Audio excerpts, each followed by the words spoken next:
안녕하세요, TV윤호파입니다. 이번 영상은 실업급여에 대해 가장 궁금해하실 영상일 것 같습니다. 바로 실업급여 수급 요건 네 번째인 이직사유가 비자발적 사유일 것, 즉 반대로 해석하면 내 마음대로 퇴사하는 건 안 된다는 뜻이겠죠. 하지만 내 마음대로 퇴사한 건지 아닌지 잘 구별하기가 어려운 부분들이 많은데요. 고용보험법 제58조와 고용보험법 시행규칙 제101조에서는 자격이 제한되는 이직사유와 자격이 되는 정당한 이직사유를 명시해 놓았습니다. 다만 이걸 읽어도 정확한 범위를 따지는 것이 어렵다 보니 나의 경우와 맞춰보는 것이 굉장히 힘든데요. 제가 오늘 이 부분을 최대한 쉽게 설명드리도록 하겠습니다. 우선 다 떠나서 가장 중요한 건 내가 퇴사하고 나면 일정 기간 후에 회사는 나의 4대 보험 상실 신고라는 걸 하게 되는데요. 그때 고용보험 부분에는 상실 코드라는 게 존재합니다. 이 상실 코드를 보면 12번 사업장 이전, 근로조건 변동,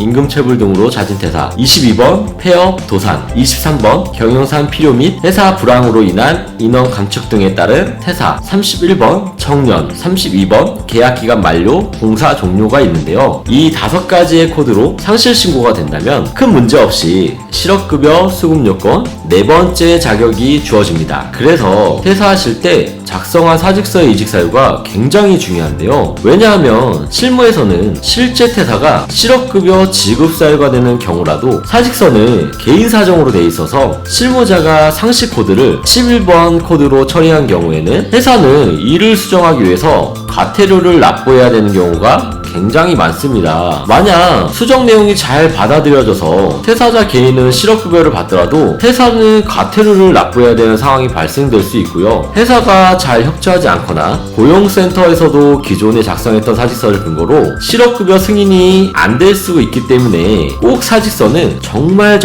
잘 작성하셔야 됩니다. 그럼 이 상실 코드를 기준으로 어떠한 이직 사유들이 수급 자격이 제한되지 아니하는 정당한 이직 사유인지 확인해 보도록 하겠습니다. 첫 번째 코드는 12번 사업장 이전, 근로조건 변동, 임금 체불 등으로 자진 퇴사인데요. 사업장 이전은 말 그대로 사업장이 기존에는 내가 거주하는 집 근처였다면 지방으로 이전하는 경우에 대한 예시를 들 수 있는데요. 이때 통근 이용이 통상의 교통수단, 즉 대중교통으로 왕복 3시간 이상 소요되는 경우 내가 자발적 퇴사라고 하더라도 고용보험에서는 이를 비자발적 사유로 인정해준다는 얘기죠. 이를 증명하기 위해서는 포털 사이트 지도에서 길찾기를 대중교통으로 설정한 다음에 조회했을 때 왕복 3시간 이상인 것을 증명하면 됩니다. 그리고 사업장 이전 외에 지역을 달리하는 사업장으로의 정근도 마찬가지로 왕복 3시간인 경우에는 정당한 이직 사유가 됩니다. 단 배우자나 부양하여야 할 친족과의 동거를 위한 거소 이전의 경우 반드시 주의해야 할 점이 하나 있는데요. 퇴사 전에 꼭 전입신고를 하셔야 되는 것입니다. 기본 개념이 배우자나 부양해야 하는 친족이 나와의 거소지가 다른 상황에서 내가 배우자와 또는 부양하는 친족과 함께 살기 위해서 거소를 이전했는데 출퇴근 왕복 시간이 3시간 이상 소요되다 보니까 내가 어쩔 수 없이 퇴사하는 경우에 이를 정당한 이직사유라고 보는 것이죠. 또한 이러한 개념으로 봤을 때 배우자는 꼭 혼인신고까지 돼 있어야지 실업급여의 지급사유가 가능합니다. 이 거소 이전의 경우에는 제가 실제 겪은 일인데요. 예전에 퇴사하신 여직원분께서 남편분이 지방으로 발령되었었는데 거소 이전이나 전입신고도 하기 전에 이분이 퇴사를 하면서 실업급여를 못 받은 경우가 있었습니다. 이러한 내용을 미리 충분히 알고 사직서를 제출했다면 이분도 실업급여를 받으실 수 있는 상황이었었는데 그냥 배우자 따라서 이사하는 것만 신경 쓰고 그리고 나서 나중에 본인이 스스로 실업급여를 받으러 갔다가 못 받은 케이스였습니다. 퇴사를 하고 난 뒤에 이사를 갔기 때문에 그때는 이미 늦은 케이스였죠. 그리고 나서 제가 알았을 때는 더 이상 수정이 불가했던 상황이었기 때문에 굉장히 안타까웠던 사연이었던 것 같습니다. 그리고 다음 사유인 근로조건 변동은 최근 1년 중에 2개월 이상의 기간 동안 내가 채용시 계약한 근로조건이나 이후 일반적으로 적용받던 근로조건보다 낮아진 경우에는 내가 자진 퇴사하더라도 이를 비자발적 사유로 보고 있는 것입니다. 근로조건은 단순히 우리가 쉽게 체감하는 임금뿐만 아니라 노동시간, 작업내용, 안전위생, 복리후생, 휴일, 휴가 등이 모두 포함되어 있습니다. 임금체불도 마찬가지로 최근 1년 중에 2개월 이상의 기간 동안 임금을 지급받지 못하는 경우도 자진퇴사를 비자발적 이직 사유로 보고 있는데요. 참고로 최근 1년 중에 2개월 이상이라는 것은 2개월이 연속적이지 않아도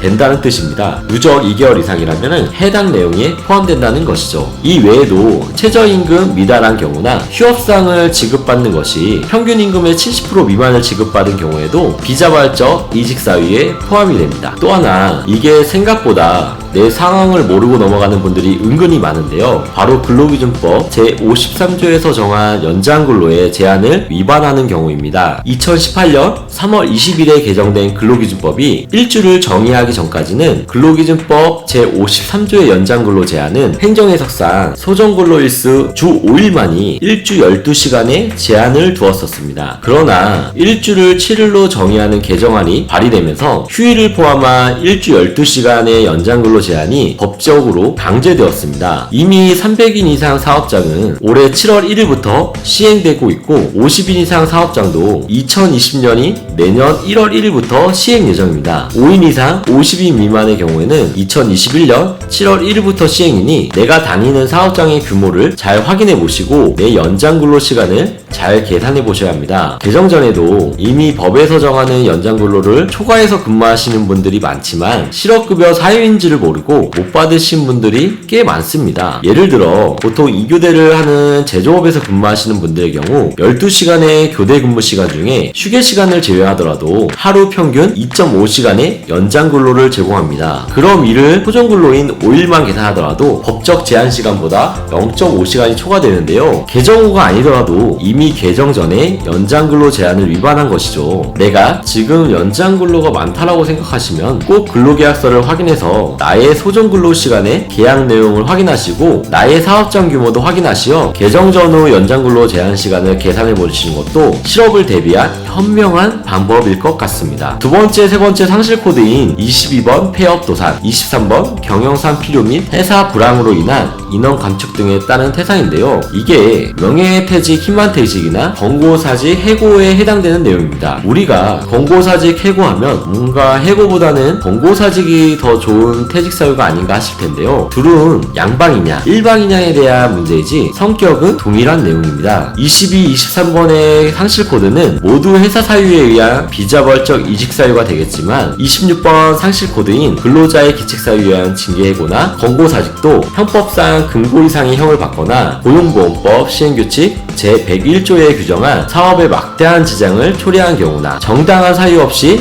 근로계약 또는 취업규칙을 위반한 장기간 부당결근의 사유를 제외하면 정당한 이직 사유로 실업급여 수급이 가능할 수 있습니다. 다만 이를 증명하는 일은 절대적으로 필요하다는 것을 알고 계시면 좋을 것 같습니다. 네 번째와 마지막 다섯 번째 상실 코드는 31번 정년, 32번 계약기간 만료, 공사 종료인데요. 정년도 사실상 계약기간 만료라고 볼 수 있습니다. 기간에 정함이 없는 근로계약을 하는 일명 정규직의 경우에도 사실상 취업규칙에서 정해놓은 정년이 근로계약 만료일이라고 볼 수 있기 때문인데요. 그렇다면 근로기준법상 근로자인 우리는 모두 계약기간이 있다는 얘기인데요. 계약직으로 일하시는 분들 중에 굉장히 오해하시는 내용이 나는 실업급여 지급 사유가 되기 때문에 언제든 퇴직해도 된다고 생각하시는 분들이 상당수 있습니다. 계약이 종료되는 날짜를 위반하거나 만약 회사가 재계약을 원하는데도 내가 스스로 퇴사하는 경우에는 계약 만료에 의한 퇴사라고 볼 수가 없습니다. 정년의 경우도 마찬가지로 정년이 되는 날짜에 퇴사를 해야 되는데요. 만약에 내가 정년이 지나고 나서 기간제로 다시 한번 회사랑 재계약을 하고 개인 사정으로 퇴사한 경우에는 비자발적 이직 사유로 보지 않기 때문에 실업급여 수급 요건에 해당되지 않을 수 있습니다. 이렇게 실업급여 수급 요건 네 번째 요건이 비자발적 이직 사유에 대한 내용을 설명드렸습니다. 다음 시간에는 이 실업급여를 지급받기 위해서 어떠한 절차를 진행해야 하는지 설명드리도록 하겠습니다. 이 영상을 끝까지 시청해주신 여러분들에게 다시 한번 감사드리며 여러분들의 구독과 관심은 저에게 가장 큰 힘이 되고 있습니다.